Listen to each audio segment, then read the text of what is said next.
வணக்கம்.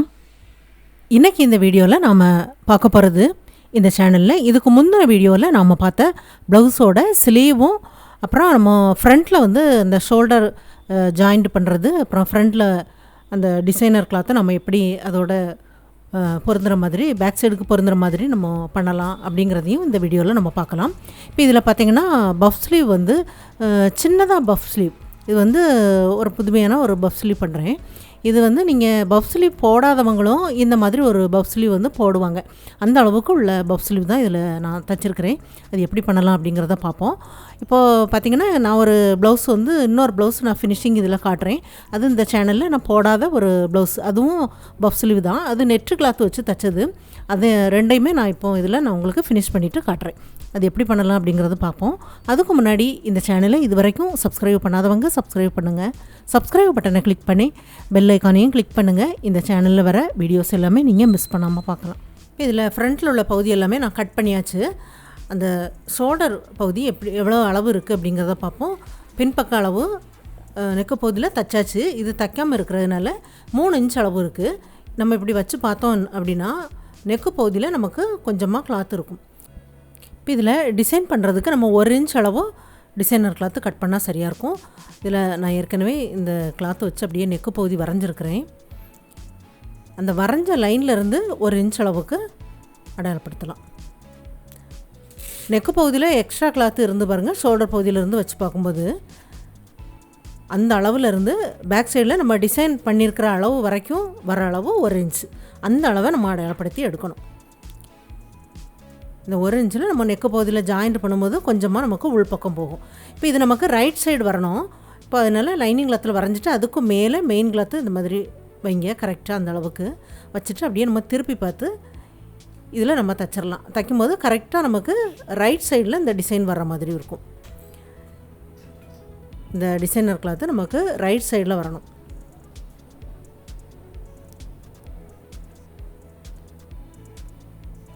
தையலுக்கு வெளிப்பக்கம் அப்படியே கட் பண்ணிடலாம். இப்போது கேன்வாஸ் வச்சு தைச்சிட்டோம் அப்படின்னா நம்ம கரெக்டாக அந்த நெக்கு பகுதியில் இந்த ஷேப்புக்கு தகுந்த மாதிரி நமக்கு அதில் ஜாயிண்ட் ஆகும்.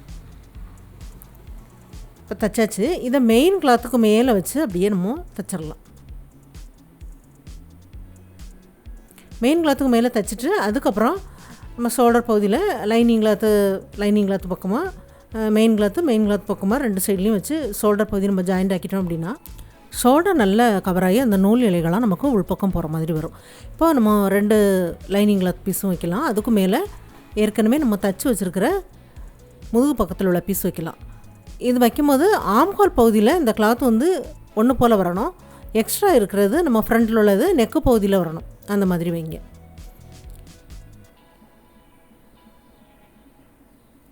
ஆம்ஹோல் பகுதியில் கரெக்டாக வைங்க 3 பீஸும்.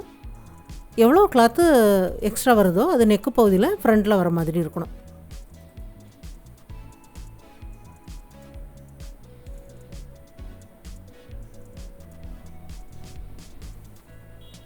ரெண்டு தையல் போட்டுடலாம்.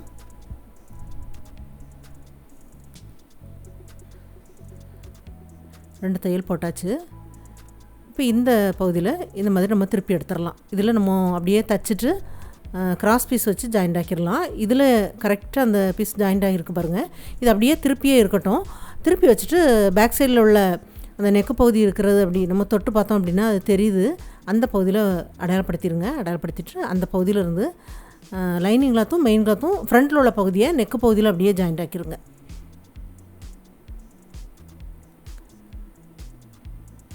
இதில் கிராஸில் கட் பண்ணி விட்டுறலாம். கட் பண்ணி விட்டுட்டு அதை நம்ம அப்படியே திருப்பி எடுத்துடலாம். திருப்பி எடுக்கும்போது இந்த மாதிரி வந்துடுச்சு பாருங்கள். நல்லா திருப்பி எடுத்ததுக்கப்புறம் 2 கிளாத்தையும் சேர்த்து ஜாயிண்ட் ஆக்கிடலாம்.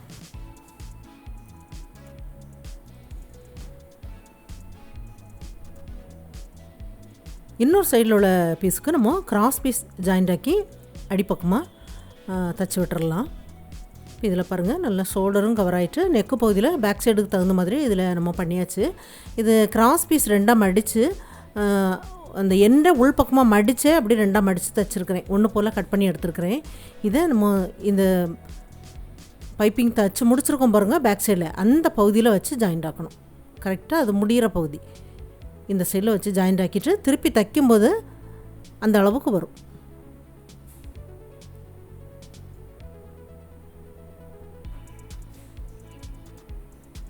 இப்போ இந்த பகுதிக்கு இருக்கா, இது அப்படியே நம்ம திருப்பும்போது கரெக்டாக அந்த பகுதியில் வர்ற மாதிரி இருக்கும்.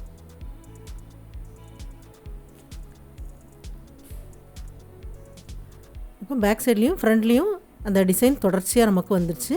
ஷோல்டர் பகுதியும் நல்லா கவர் ஆகி ஒன்று போல் வந்துட்டு பாருங்கள். இந்த மெத்தடில் இதை தைச்சி பாருங்கள், ரொம்ப நல்லா வரும். அதுக்கப்புறம் இது ஸ்லீவுக்காக லைனிங் கிளாத்தும் மெயின் கிளாத்தும் கட் பண்ணியிருக்கிறேன். 9 இன்ச்சு நீளத்துக்கு கட் பண்ணியிருக்கிறேன். இந்த ஸ்லீவோட நீளம் உங்களுக்கு எவ்வளோ வேணுமோ கட் பண்ணுங்கள். இப்போ லைனிங் கிளாத்தும் மெயின் கிளாத்தும் எப்போதும் போல் நம்ம இந்த எண்டில் நம்ம ஜாயிண்ட் ஆக்கி திருப்பி தைக்கலாம். இதில் ஒரு படிமான தையல் தைச்சிட்டு அப்படியே திருப்பி 2 கிளாத்தையும் சேர்த்து சுற்றி ஜாயிண்ட் ஆக்கிடலாம். இந்த ஸ்லீவோட சுற்றளவு எப்போதும் நார்மலாக நம்ம ஒரு ப்ளவுஸ்க்கு நம்ம என்ன மாதிரி எடுப்போமோ அதே அளவுக்கு எடுத்தால் போதும், எந்த மாற்றமும் நமக்கு பண்ண வேண்டியதில்லை. இந்த ஸ்லீவை 2ஆக மடித்து அப்படியே நம்ம சென்டரில் அடையாளப்படுத்தி விட்டுட்டு கரெக்டாக சென்டர் பகுதியிலேருந்து ஒரு சைட்லேருந்து அப்படி இந்த பக்கமாக திருப்பி வைக்கிறேன். இந்த ப்ளீட்டு சின்ன சின்னதாக நெருக்கமாக வைங்க. ஒரு 3 ப்ளீட் வைக்கிறேன். வச்சுட்டு அது வரைக்கும் தைச்சிட்டு அடுத்தது இந்த சைடு திருப்பி வைக்கணும். 3 ப்ளீட் வைங்க. 1 இன்ச்சு இடைவெளி விட்டு மேலே தள்ளி அப்படியே தைச்சிருக்கிறேன். பாருங்கள், இந்த மாதிரி இருக்கும். இப்போ இதில் நம்ம ஜாயிண்ட் பண்ணுறதுக்காக இது கிராஸ் பீஸ் 2ஆக மடித்து 1/4 இன்ச் அளவு தைக்கலாம். தைச்சிட்டு தையலுக்கு வழிப்பக்கம் ஒன்று போல் கட் பண்ணி எடுத்துருங்க. 1/4 இன்ச்சுக்கு அதிகமாக வேண்டாம், சின்னதாக இருந்தால் தான் நல்லாயிருக்கும். இந்த 1 இன்ச்சுக்கு நீளத்துக்கு ஒரு லைன் போட்டுடலாம். லைன் போட்டுட்டு அந்த லைனில் அப்படியே இந்த பீஸ் வச்சு ஜாயிண்ட் ஆக்கலாம்.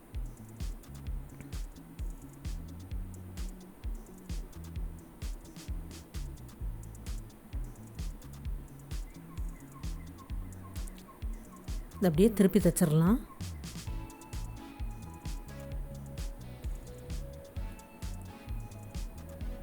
இதே மெத்தடில் இன்னொரு ஸ்லீவும் நம்ம தைக்கலாம். இது தைச்சதுக்கப்புறம் எப்படி இருக்குது அப்படிங்கிறத பார்ப்போம். பாருங்கள், போட்டிருக்கும்போது இந்த மாதிரி இருக்கும். மேலே எந்த ப்ளீட்டும் இருக்காது. இப்போ நான் இன்னொரு ப்ளவுஸுன்னு சொன்னேன் பாருங்கள், அந்த ப்ளவுஸோட ஃபினிஷிங் பார்க்கலாம். அடுத்தது நம்ம இப்போ தைச்ச ப்ளவுஸை பார்க்கலாம். இந்த மெத்தடில் இருக்குது. சைடில் வந்து ப்ளீட் வச்சு அதில் ஃப்ரில் பண்ணியிருக்கிறேன். இதில் பஃப் ஸ்லீவ் பார்த்திங்கன்னா நெட்டு கிளாத்துலேயே பண்ணியிருக்கிறேன். அதை கட் பண்ணி எடுக்காமல் இந்த கிளாத்துக்கு மேலேயே வச்சு அப்படியே தைச்சிருக்கிறேன்.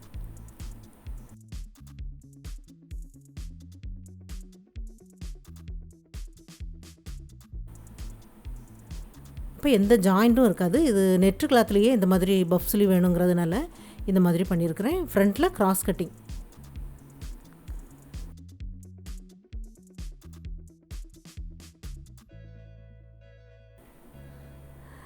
இப்போ இந்த மாடல் வந்து நெட்டு கிளாத்துக்கு இந்த மாதிரி பஃப் ஸ்லீவ் வச்சு தைக்கும்போது ரொம்ப நல்லாயிருக்கு.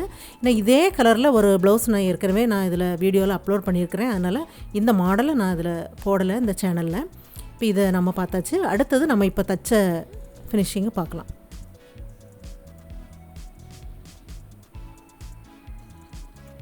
இந்த ஸ்லீவ் பாருங்கள், நமக்கு ஃப்ரண்ட்டில் மட்டும் அந்த ப்ளீட் இருக்கும். அந்த ஷோல்டர் ஜாயிண்டில் ப்ளீட் இருக்காது. இந்த மாதிரி இருக்கும் பாருங்கள். இது போடும்போது நல்லாயிருக்கும். ஏன்னா பஃப் ஸ்லீவ் போடாதவங்க நிறைய பேர் இருப்பாங்க. அவங்க வந்து இந்த மாதிரி ஒரு பஃப் ஸ்லீவ் வந்து போடலாம். அந்த எண்டில் மட்டும் ப்ளீட் இருக்கிறதுனால சின்னதாக நமக்கு பஃப்பாக இருக்கும். இந்த சைடில் நமக்கு ப்ளைனாக இருக்கும்.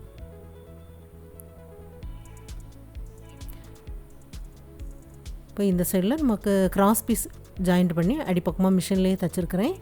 இந்த சைடில் நம்ம தைச்சதை நம்ம வீடியோவில் பார்த்தோம். இது நேர் கட்டிங் ப்ளவுஸ் தான்.